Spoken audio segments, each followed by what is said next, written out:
Welcome to exam ambition. आज है 28 फरवरी 2021 और 28 फरवरी 2021 से करंट अफेयर्स के जितने भी इंपॉर्टेंट क्वेश्चन बनेंगे सारे आज हम इस वीडियो में डिस्कस करेंगे। तो चलिए स्टार्ट करते हैं।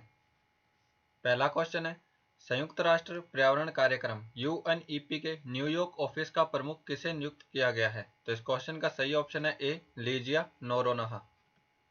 भारतीय अर्थशास्त्री लीजिया नोरोन्हा को संयुक्त राष्ट्र पर्यावरण कार्यक्रम यूएनईपी के न्यूयॉर्क ऑफिस का प्रमुख नियुक्त किया गया है। लीजिया नोरोन्हा के पास सतत विकास के क्षेत्र में लगभग 30 वर्षों का अंतर्राष्ट्रीय अनुभव है। ये हैं लीजिया नोरोन्हा। लीजिया नोरोन्हा पूर्व में नियुक्त भारतीय अर्थशास्त्री सत्य त्रिपाठी का स्थान लेंगी।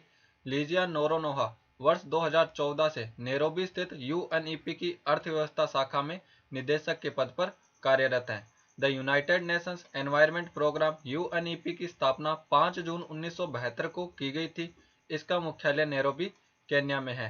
यूएनईपी के वर्तमान अध्यक्ष इंगर एंडरसन हैं। नेक्स्ट क्वेश्चन, किस भारतीय मुक्केबाज ने 72वीं स्ट्रांजा मेमोरियल टूर्नामेंट में रजत पदक जीता है? तो इस क्वेश्चन का सही ऑप्शन है बी, दीपक भोरिया।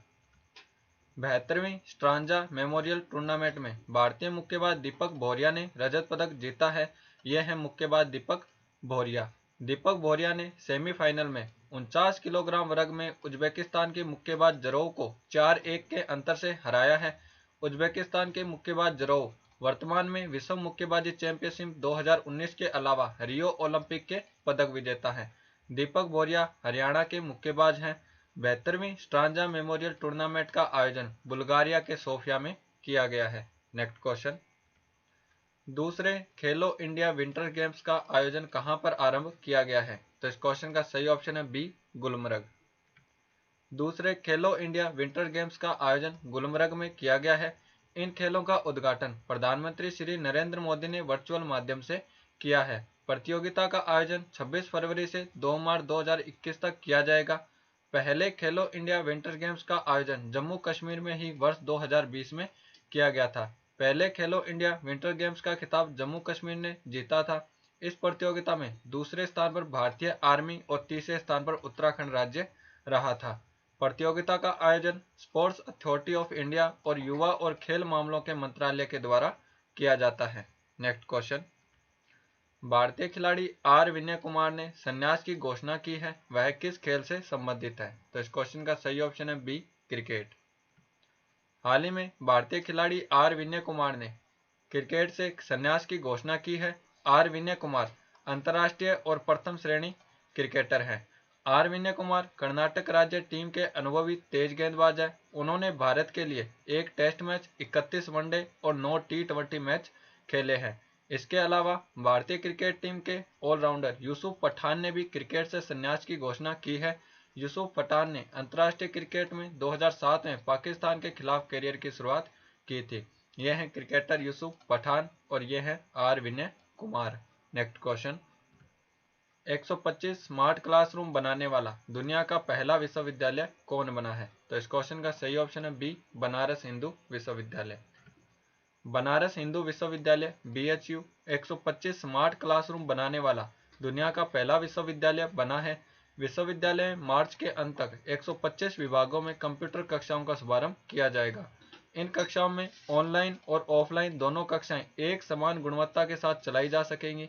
बनारस हिंदू विश्वविद्यालय की स्थापना पंडित मदन मोहन मालवीय ने 4 फरवरी 1916 में की थी। BHU के वर्तमान चांसलर गिरधर मालवीय है। नेक्स्ट क्वेश्चन, राष्ट्रीय प्रोटीन दिवस कब मनाया जाता है? तो इस क्वेश्चन का सही ऑप्शन है सी, 27 फरवरी।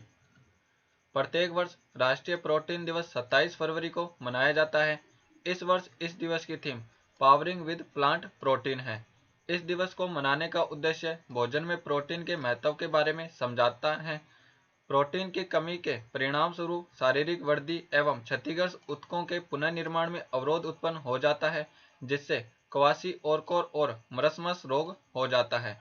क्वाशीओरकोर मुख्यतः प्रोटीन की कमी से बच्चों में होने वाला रोग है, जिसमें उनकी शारीरिक वृद्धि एवं भूख में कमी आती है।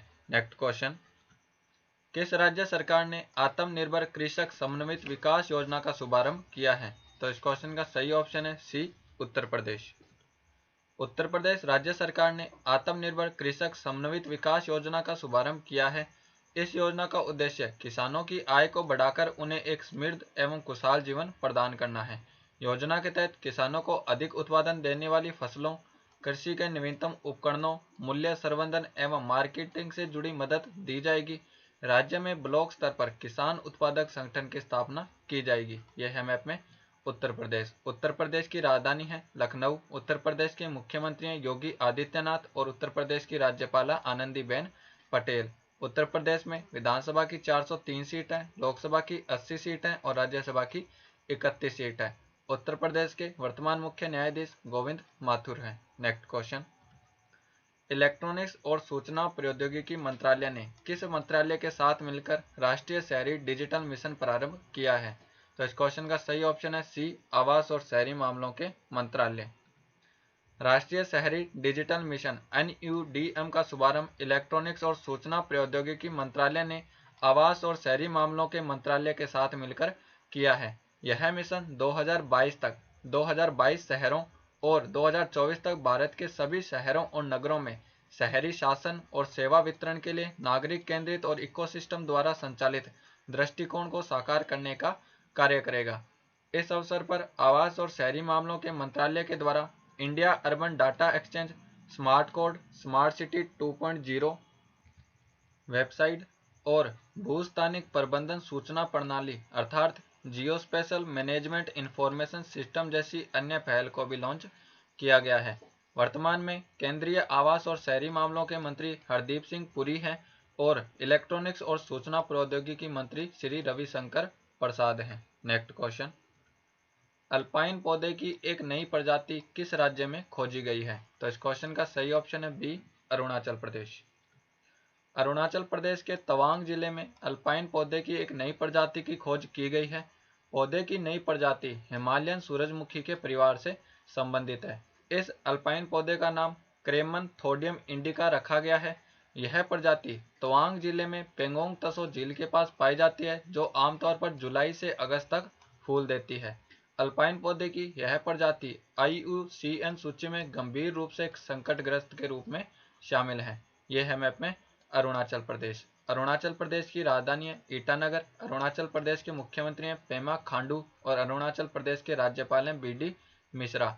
अरुणाचल प्रदेश में विधानसभा की 60 सीट है, लोकसभा की 2 सीट है और राज्यसभा की 1 सीट है। अरुणाचल प्रदेश के वर्तमान मुख्य न्यायाधीश सुधांशु धूलिया हैं। Next question, the state of school feeding world wide report किस संस्था ने जारी की है? तो इस क्वेश्चन का सही ऑप्शन है ए, विश्व खाद्य कार्यक्रम। The state of school feeding world wide report संयुक्त राष्ट्र विश्व खाद्य कार्यक्रम WFP ने जारी की है। रिपोर्ट के अनुसार अप्रैल 2020 में कोरोना वायरस के कारण विश्व के 199 देशों ने स्कूलों को बंद कर दिया था, जिसकी वजह से 370 मिलियन बच्चे पौष्टिक भोजन से वंचित रह गए हैं, जिस कारण विश्व के 73 मिलियन बच्चे कुपोषण का शिकार हो गए। इनमें से कुछ बच्चे वह हैं जिन्हें महामारी से पहले भी पौष्टिक भोजन नहीं मिल रहा था। The World Food Programme WFP संयुक्त राष्ट्र की खाद्य सहायता शाखा है और दुनिया की सबसे बड़ी मानवीय संस्था है जो खाद्य सुरक्षा को बढ़ावा देती है। WFP की स्थापना 1961 में की गई थी। इसका मुख्यालय रोम, इटली में है। WFP के वर्तमान अध्यक्ष एथरीन कजिन और डेविड ब्यासली है। नेक्स्ट क्वेश्चन, IRDAI ने किसकी अध्यक्षता में अपने सूचना और सुरक्षा दिशा निर्देशों पर पुनः विचार करने हेतु समिति का गठन किया है? तो इस क्वेश्चन का सही ऑप्शन है सी, जानकी राम। भारतीय बीमा विनियामक और विकास प्राधिकरण IRDAI ने अपनी सूचना और सुरक्षा दिशा निर्देशों पर पुनः विचार करने हेतु जानकी राम की अध्यक्षता में 14 सदस्यीय समिति का गठन किया है। इस समिति का उद्देश्य कोविड-19 महामारी के समय में बढ़ रहे साइबर हमलों से बचाव के बारे में सुझाव देना है।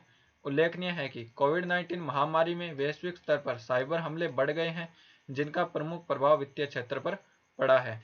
केंद्र सरकार के दिशा निर्देशों के अनुसार IRDAI ने अप्रैल 2017 में साइबर सुरक्षा को लेकर दिशा निर्देश जारी किए थे, जिनकी समीक्षा के लिए जानकी रमन समिति का गठन किया गया है।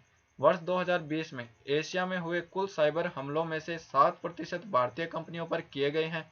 IBM की रिपोर्ट के अनुसार भारत में वित्तीय और बीमा क्षेत्र पर सबसे अधिक 60% साइबर हमले किए गए हैं। Next question, table Tennis Federation of India के अध्यक्ष के रूप में किसे चुना गया है? तो इस क्वेश्चन का सही ऑप्शन है बी, दुष्यंत चौटाला।